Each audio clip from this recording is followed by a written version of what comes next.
आप सभी को मेरा प्रणाम। मैं अर्चना पांडे राम गुलाम राय ऑनलाइन क्लास में आपका स्वागत करती हूँ।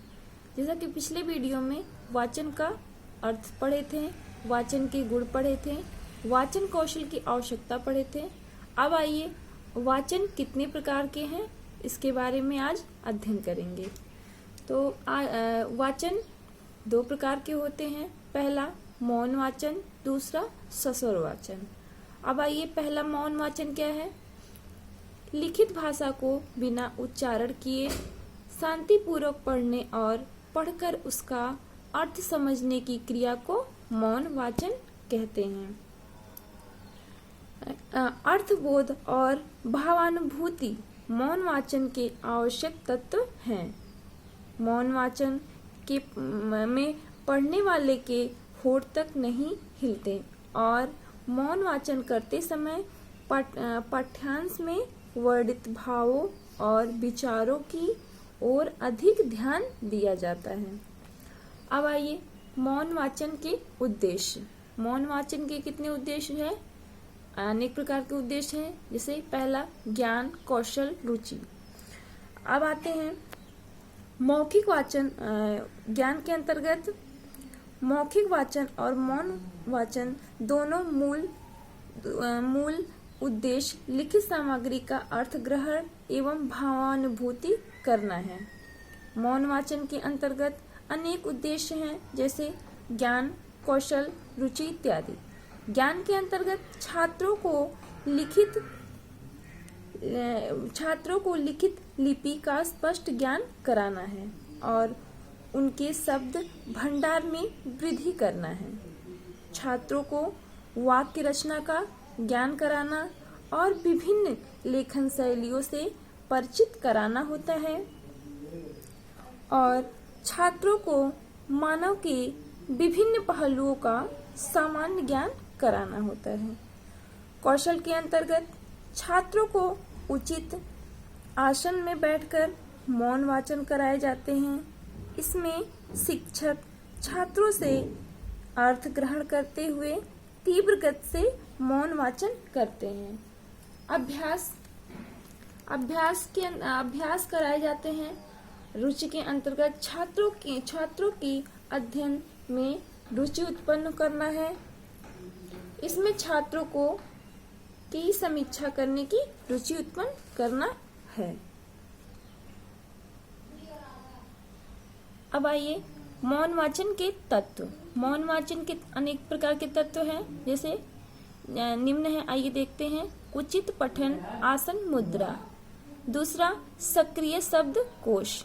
तीसरा एकाग्रता। चौथा सिंहावलोकन। पांचवा धैर्य। अब आइए पहला देखते हैं, उचित पठन, आसन, मुद्रा क्या है। इसके अंतर्गत मौन वाचन में पठन करते समय भी सबसे पहली आवश्यकता उचित ढंग से बैठने की होती है। सही प्रकार से न बैठने वाला पठनकर्ता को थकान हो जाती है। मौन वाचन करते समय इस प्रकार बैठना चाहिए कि उसकी रीढ़ की हड्डी सीधी रहे। वाचन करते समय पाठ्य सामग्री को अपनी आंखों के सामने लगभग 35 सेंटीमीटर की दूरी पर रखना चाहिए और मौन वाचन करते समय न होठ हिलाने चाहिए और न किसी प्रकार की ध्वनि करनी चाहिए और न तो छात्रों को थकान शीघ्र होगी और न ही छात्रों को थकान शीघ्र होगी और मौन वाचन में उसका मन भी लगेगा। दूसरा सक्रिय शब्दकोश। इसके अंतर्गत आता है मौन वाचन में छात्र उसी समय रुचि लेता है जब पाठ्य सामग्री उन्हें ज्ञान हो। पाठ्य सामग्री का उन्हें ज्ञान हो। यह उसी स्थिति में संभव है जब छात्रों को शब्दार्थ, सूक्ति, लोकोक्तियों एवं मुहावरों का पर्याप्त ज्ञान हो। इस प्रकार सक्रिय शब्दकोश मौन पठन का दूसरा आवश्यक अंग होता है। अब आइए तीसरा क्या है, एकाग्रता। एकाग्रता के अंतर्गत मौन वाचन की सफलता वाचनकर्ता की मनोदशा पर निर्भर करती है। छात्र को एकाग्रचित्त होकर मौन वाचन करना चाहिए और पाठ्य सामग्री का अर्थ एवं भाव समझते हुए आगे बढ़ना चाहिए। एकाग्रता मौन पठन का आवश्यक अंग होता है। अब आइए चौथा, सिंहावलोकन। सिंहावलोकन क्या है? सिंहावलोकन का अर्थ है सिंह के समान पीछे देखते हुए। जैसे आगे बढ़ना।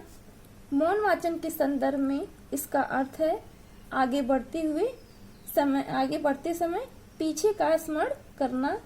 इसी स्थिति में पठनकर्ता पाठ्य सामग्री में तारतम्यता स्थापित रख सकता है और बिना इस तारतम्यता के मौन वाचन के उद्देश्य की प्राप्ति नहीं हो सकती है। अब आइए पांचवा, धैर्य। धैर्य क्या है? धैर्य के अंतर्गत मौखिक पठन की भांति मौन वाचन में भी धैर्य का होना आवश्यक होता है। पठनकर्ता को सदैव धैर्य के समान उचित गति से पठन करना चाहिए।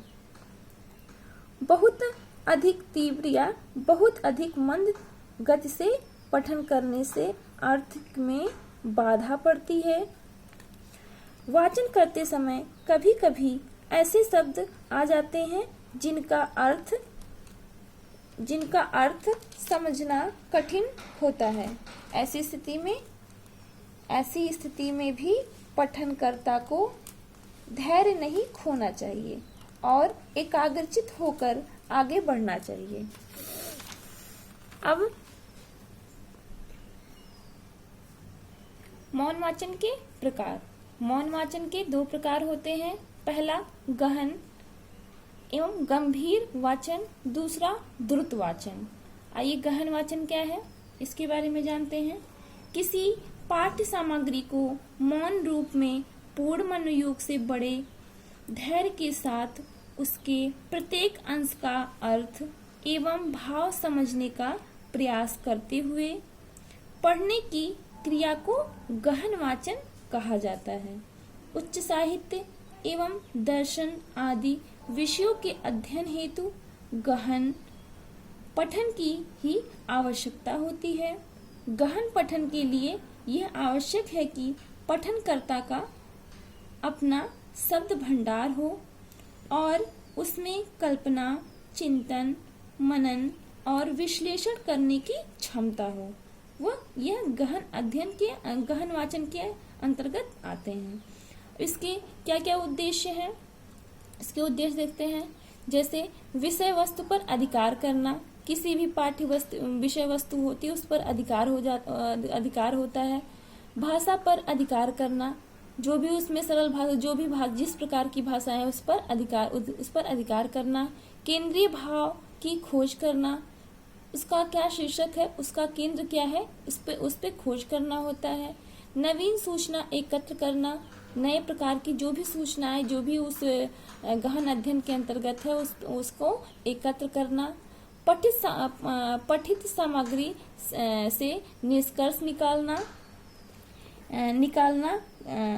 निकालकर उपयुक्त उत्तर देने में समक्ष हो जाना। अब आइए द्रुत वाचन क्या है?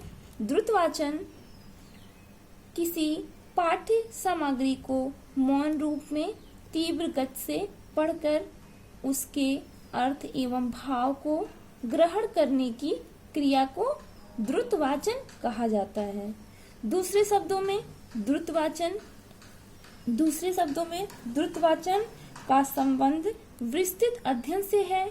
विस्तृत अध्ययन तब किया जाता है जब हम अधिक विषय वस्तु कम समय में पढ़ना चाहते हैं। इसके क्या उद्देश्य है? इसके उद्देश्य जैसे पहला साहित्य से परिचय प्राप्त करना। दूसरा सीखी हुई भाषा पर अभ्यास करना। तीसरा है अवकाश का सदुपयोग करना। चौथा, आनंद प्राप्त करना। पांचवा, सूचना एकत्र करना। सूचना, कई प्रकार की सूचनाओं को एकत्र करना। द्रुत वाचन के अंतर्गत जैसे द्रुत वाचन के उदाहरण कुछ इस प्रकार हैं, जैसे समाचार पत्र एवं पत्र पत्रिकाओं तथा मनोरंजन साहित्य आदि इसके अंतर्गत आते हैं। आज का मेरा वाचन के प्रकार यही समाप्त होता है।